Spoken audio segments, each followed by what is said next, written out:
LocalBozo.com is proud to have with us as our guest for an exclusive interview, lead singer of the band Fuel, Brett Scallions. Brett, thanks for some time today, man. How are you, man? Doing all right, man. Listen, you're hitting the road for the first time with just you and your guitar, Brett Scallions, Roots to Rock, and Whiskey Talk. How did this brief solo run come to fruition? I'm always looking for fun things to do, and just get out and, it's about going out and having fun and playing a select group of songs that I grew up listening to and loving, as well as songs that I have a part of making over the years. So this is just about going out and having fun playing those songs and telling some stories, and it's a laid back vibe, man. It's all about kind of like being around a campfire, So I don't, the bulk of my career, it's always been like Fuel or playing with the Doors and stuff like that, and those are just high energy shows, and it's not as easy to just lay back and kind of have like Q&A time with the fans and things like that. So luckily with the acoustic shows and stuff, it's much easier to do that with. So what are these shows like for you personally? I mean, there's no band to cover up any of the mistakes. It's just you and the audience. Is it unlike anything you've ever experienced before, or do you feel totally comfortable up there? Man, I started my career doing exactly what I'm doing right now. I used to play all the crap bars in Tennessee, me and another guy, and we would just go out and play 4 sets a night and stuff like that. So this is nothing that's foreign to me at all. It's just a long time since I've done it, So, and this is what I love to do. It's a lot of fun just to be stripped down like this. You're completely naked up there musically, So it's a good time. The Fuel catalog has just a ton of hits. How are you mixing and matching original materials with cover songs on this run? Just throw it in there and see what happens, man. It's like throwing a dart at a wall. You just, you put the set together of just the songs and you have fun with it. It's I'm playing a bunch of stuff from, I'm running the gamut on genres really. I mean, there's country music in there. There's grunge music in there. There's the Fuel stuff. There's Doors stuff. I'm just the Fuel stuff just gets thrown in there along with all these other beautiful gems of music that are out there, and I think everybody's going to have a good time, and it's a big sing-along, no doubt. Awesome, fair enough. Well, the band just signed on for a run of dates on the Summerland Tour with Everclear, the Toadies, and American Hi-Fi. How did Fuel get proposed this slot, and are you looking forward to getting back on the road with a full band?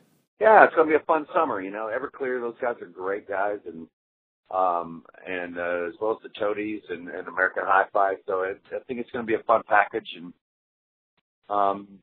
what better way to spend the summer than to go out and rock some fun sets and be with other great bands like that. So, Brett, you've got a solo show coming up on February 22nd at the Chance in Poughkeepsie.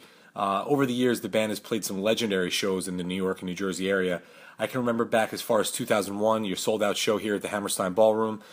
You guys seemed just on the brink of really breaking through to the next level at that time. But what are some of your memories about playing in the New York area?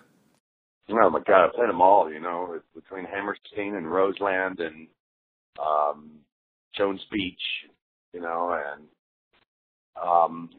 everywhere.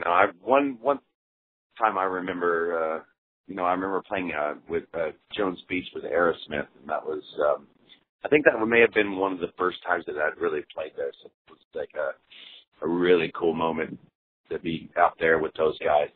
So.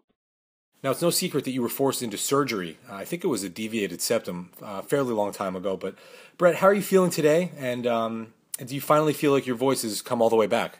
Man, I'm feeling great, I feel awesome. And I can breathe, which is the most important thing, It's like for a long time there, I just could not breathe at all. And it was really annoying. And it sucks when you have to breathe out of your mouth all the time. So that was the beauty of that. But yeah, when it comes to surgeries like that and stuff, there is a recoupment period that it can take a while.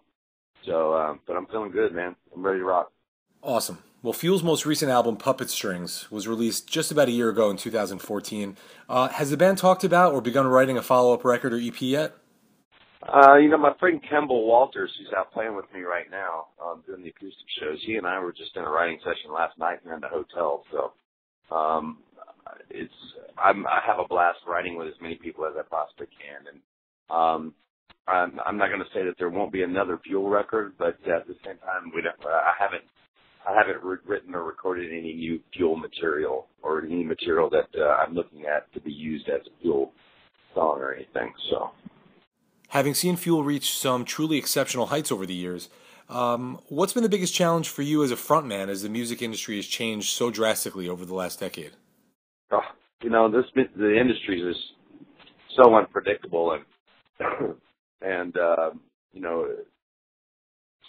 sadly enough, there are a lot of people out there that think that music is just supposed to be free, so they make it extremely more difficult on the artist. It's incredibly difficult, and it's sad that people think that. It's like, if you paint houses, I'm not going to come up to you and say, hey, I need to get my house painted, so I'm just going to take your paint, okay? And I'm going to go paint my own house. I'm stealing your paint at that point. And people think that you can do that and get away with it in the world of music, and it makes it very, very difficult on everybody. So, no matter the poorest of poor musicians, the richest of rich musicians, you are affected by it. And sadly enough, when that happens, people out there that are fans of music, they're going to lose all of that great music, or it's just going to stop. There's not going to be any more great music from bands like Metallica or Slash or anybody. Think of anybody that you can think of as a musician. And there's going to be a point to where people are just going to go, the great artists out there are just going to go, you know what, this is stupid. I'm done. Because it's not lucrative anymore. I'm not looking. Nobody's looking to say, you know what, I'm going to make mega million bucks and I'm going to screw the fans by making them pay for every little nickel and dime of everything that I do. But at the same time, you got to be compensated for the hard efforts and the work that you put into making that music.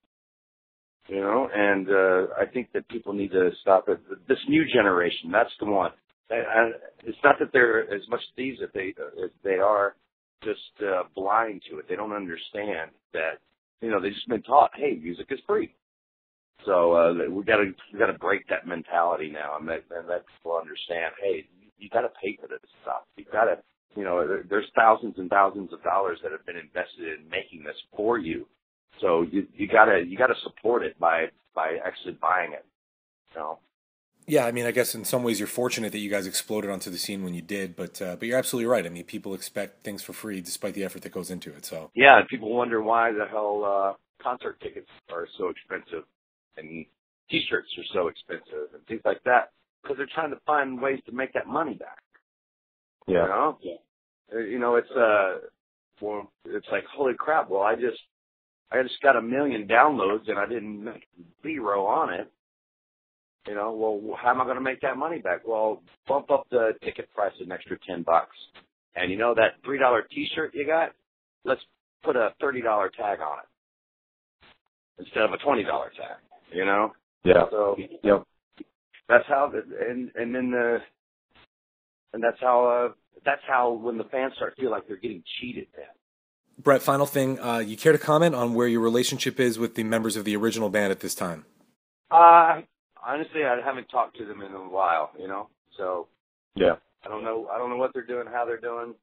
I've actually tried to reach out to Jeff and say happy birthday to him a while back and things like that, and just kind of catch up, and he doesn't respond or anything, so I don't know.